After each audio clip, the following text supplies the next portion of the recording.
जय माता दी दोस्तों, स्वागत है आप सभी का एक बार फिर से। माँ जगदम्बा आप व आपके परिवार पर अपनी कृपा दृष्टि सदा सर्वदा बनाए रखें।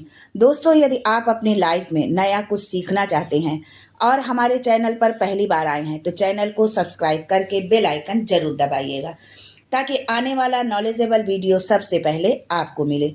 दोस्तों, शारदीय नवरात्रि का प्रारंभ पितृपक्ष के समापन के बाद यानी आश्विन अमावस्या के बाद ही होता है। आश्विन माह के शुक्ल पक्ष की प्रतिपदा तिथि को कलश स्थापना के साथ शारदीय नवरात्रि का शुभारंभ होता है। यह नवरात्रि शरद ऋतु में आती है, इसलिए इसे शारदीय नवरात्रि कहते हैं। एक नवरात्रि चैत्र माह में आती है, उसे चैत्र नवरात्रि के नाम से जानते हैं। इन दो नवरात्रियों के अलावा दो गुप्त नवरात्रि भी होती है। शारदीय नवरात्रि के 9 दिनों में माँ दुर्गा के 9 स्वरूपों की विधि विधान से पूजा करते हैं। दुर्गा अष्टमी या महाअष्टमी के दिन कन्या पूजन, नवमी को हवन और दशमी के दिन शारदीय नवरात्रि का समापन हो जाता है। इस साल शारदीय नवरात्रि कब से शुरू हो रही है, कलश स्थापना का मुहूर्त क्या है, दुर्गा अष्टमी और महानवमी कब है, माँ दुर्गा का आगमन व प्रस्थान किस पर होगा, यह शुभ है या अशुभ है, नवरात्रि से जुड़ी सारी जानकारी आज के इस वीडियो में आपको मिलने वाली है।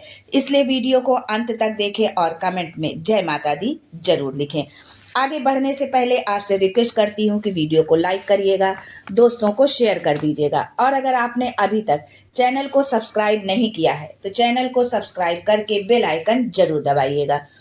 दोस्तों, शारदीय नवरात्रि का आरंभ इस बार 3 अक्टूबर से हो रहा है और इस बार माँ दुर्गा का आगमन पालकी पर होगा। माँ दुर्गा हर बार अलग अलग सवारी पर सवार होकर आती हैं।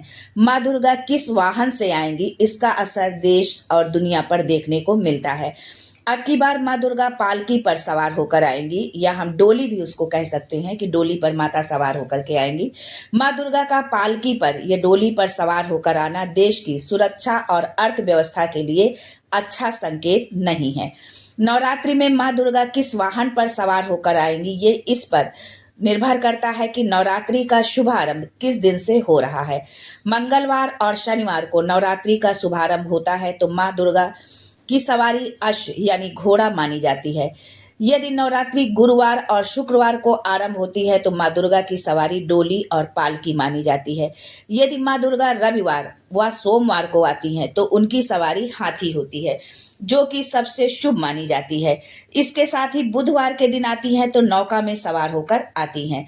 शनिवार के दिन नवरात्रि खत्म होने का अर्थ है कि माँ चरणायुध यानी कि पैदल होकर के जाएंगी, कोई सवारी से माता रानी का प्रस्थान नहीं होगा।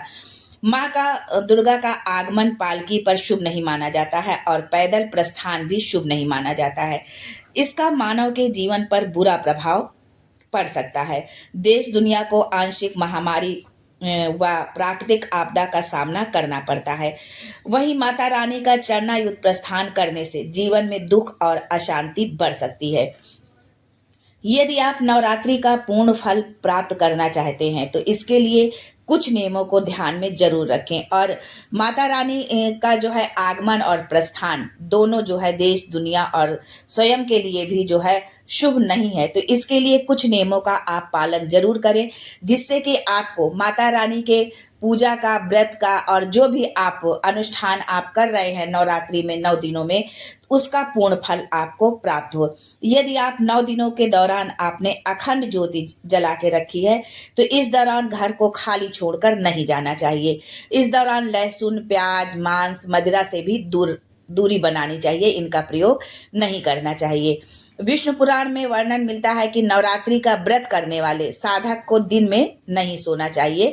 माता रानी का ध्यान करें, दिन में सोना नहीं है, माता रानी का आप ध्यान करें, दुर्गा सप्तशती का पाठ करें, माता रानी के मंत्रों का आप जाप करें। जो भी मंत्र आप जाप करना चाहते हैं, ओम येम ह्रीम क्लीम चामुंडाय विच्चे या सर्व मंगल मांगल्ये शिवे सर्वार्थ साधके शरण्ये त्र्यंबके गौरी नारायणी नमस्तुते या सर्व बाधा विनुर्मुक्तो धन धान सुतान मनुष्यो मत प्रसादेन भविष्यंत न संशय। जिस भी मंत्र को आप दुर्गा सप्तशती में पीछे की तरफ जो है ऐसे बहुत सारे मंत्र लिखे हैं जो किसी विशेष कामना से यदि आप करना चाहते हैं तो उन मंत्रों का आप जाप करें और मन में किसी के लिए भी बुरे विचार आप ना लाएं, नेगेटिविटी आपके मन में किसी के लिए भी नहीं आनी चाहिए। साथ ही इस दौरान ब्रह्मचर्य का पालन करना चाहिए। ब्रह्मचर्य का आप पालन करें जो है यदि पति पत्नी साथ में रहते हैं तो उनके बीच में जो है पति पत्नी का संबंध नहीं होना चाहिए, इस बात का भी आप विशेष ख्याल रखें।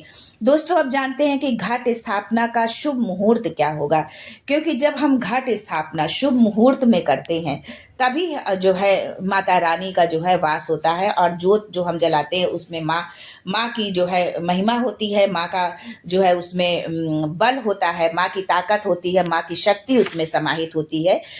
तो जो है शारदीय नवरात्र में कलश स्थापना करना सबसे महत्वपूर्ण अनुष्ठानों में से एक होता है।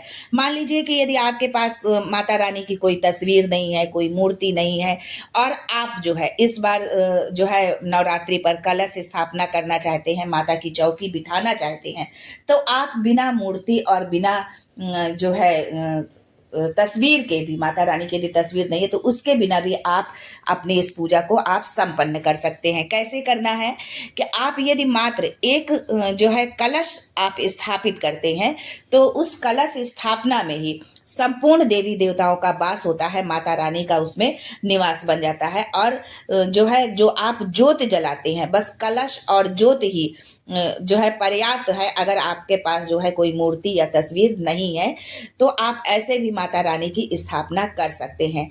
घट स्थापना नवरात्रि की शुरुआत का प्रतीक होता है, यानी जो हम घट स्थापना करते हैं वो नवरात्रि के पहले दिन, नवरात्रि की प्रतिपदा पर हम उस घट स्थापना करते हैं। ये अनुष्ठान प्रतिपदा तिथि पर अर्थात नवरात्र के शुरुआती दिन पर किया जाता है। घट स्थापना पे आप जवारे बोते हैं तो वो जवारे भी हमारे आने वाले समय को, हमारे भविष्य को जो है बहुत कुछ उसके बारे में बताते हैं। आगे जो है हमारे चैनल पर इसका भी वीडियो आपको मिलेगा कि जवारे का क्या महत्व है, जवारे कैसे बोए और किस तरह के जवारे उगते हैं, तो हमें माता रानी हमारे जीवन में आने वाले समय के लिए हमको क्या संकेत देती हैं।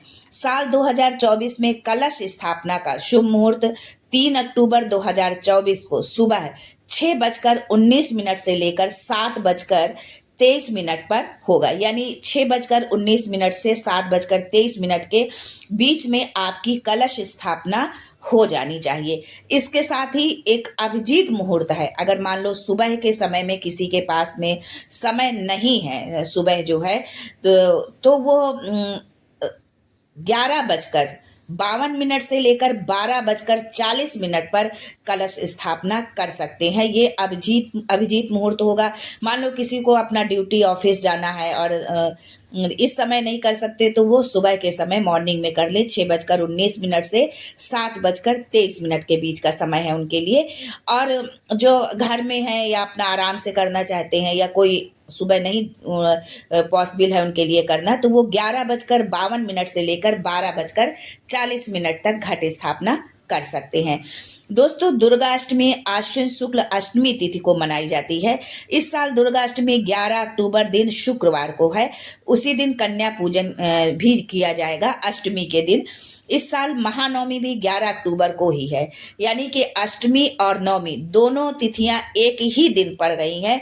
इसलिए अष्टमी के दिन आप कन्या पूजन करिए और महानवमी का जो हवन होता है, पूर्णाहुति होती है, वो आपको 12 अक्टूबर शनिवार को करना चाहिए जो है।